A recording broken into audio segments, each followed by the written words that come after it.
तुषार झाला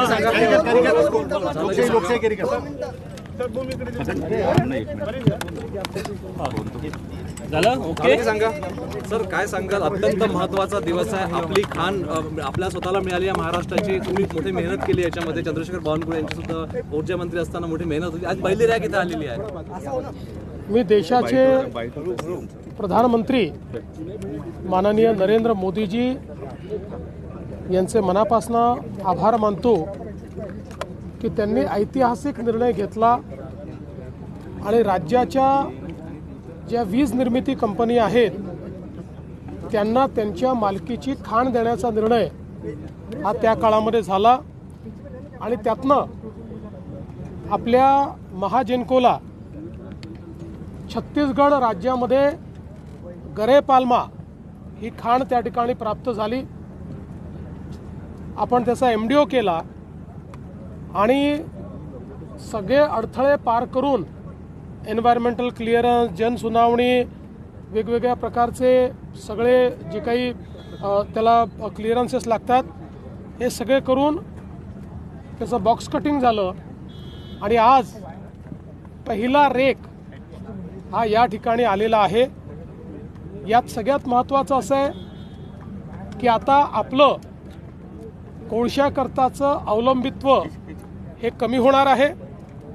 दुसरं, या कोळशाचा ग्रेड अतिशय चांगला आहे.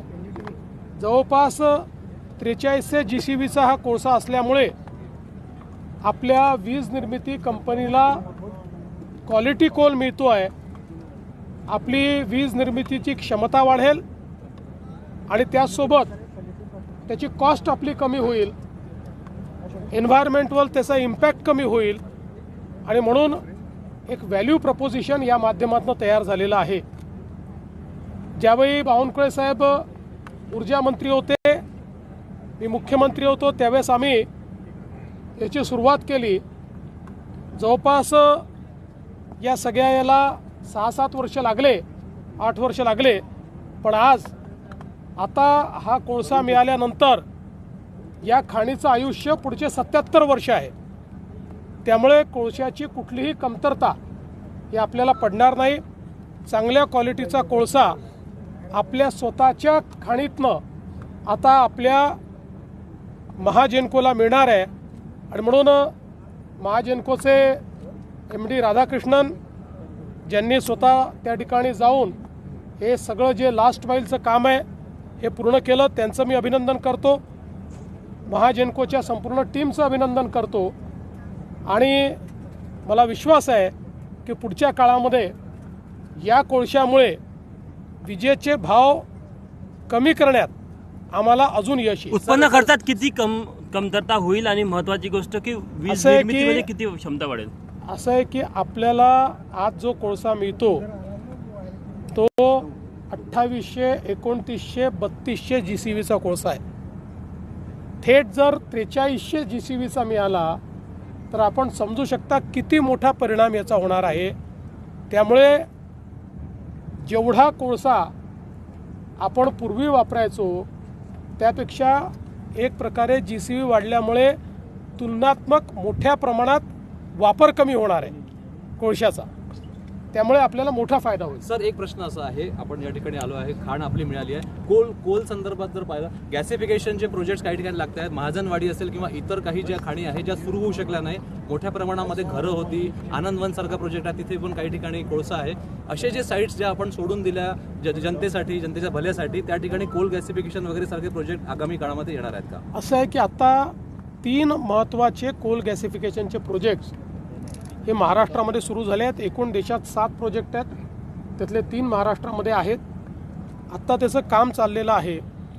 हे प्रोजेक्ट्स यशस्वी झाल्यानंतर त्यातनं आपल्याला काही लर्निंग्स मिळतील.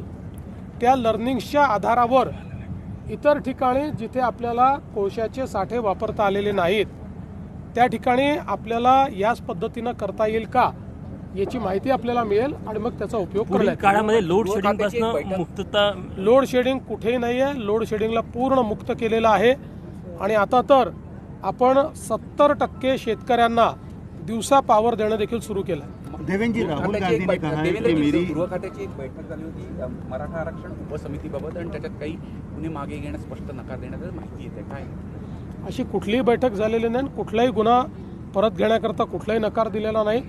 पहिल्या दिवशीपासून स्पष्ट आहे, ज्यामध्ये शासकीय संपत्तीचा लॉस झालेला आहे ते गुन्हे परत घेता येत नाही, हे स्पष्टपणे सुप्रीम कोर्टाचे निर्देश आहेत. त्याच्या व्यतिरिक्तचे सगळे गुन्हे आम्ही परत घेतात. किंबहुना मी मागच्या काळात अधिवेशनामध्ये आकडेवारी दिली आहे की किती गुन्हे परत घेतलेले आहेत. जळगावमध्ये केवायसीच्या नावाने एका महिलेला शरीरचुकाची मागणी करण्यात आली आणि हे प्रकार समोर येताना नाशिकमध्ये दिसत आहे. देखील लव जिहाद सारखे प्रकार कॉर्पोरेट कंपनीमध्ये पाहायला मिळत आहे. नाशिकचा विषय मी कालच बोललेलो आहे. आम्ही त्याच्या खालपर्यंत चाललो आहे आणि त्यातनं आम्ही निश्चितपणे सगळं सत्य बाहेर काढून दोषींना कुठल्याही परिस्थितीत शासन होईल. राहुल गांधी ने बोला है कि मेरी जो लड़ाई है वो बीजेपी और राष्ट्रीय स्वयंसेवक की विचारधारा से है, इसको कैसे देखते हैं? देखिए, राहुल गांधी की लड़ाई ये केवल खुद के अस्तित्व की लड़ाई है. उनकी लड़ाई ये केवल लगातार जो उनको हार मिल रही है उसमें से अपने नेतृत्व को कैसे बचाए. और आज कांग्रेस पार्टी में अंदरूनी तरीके से बहुत बड़े पैमाने पर ये हमको जीत दिला नहीं सकते, इनको हटाया जाए, इस प्रकार का एक बहुत बड़ा माहौल तैयार हो रहा है. उस माहौल को भटकाने के लिए इस प्रकार की बात वो करते हैं. सुनेत्रा पवार प्रचाराला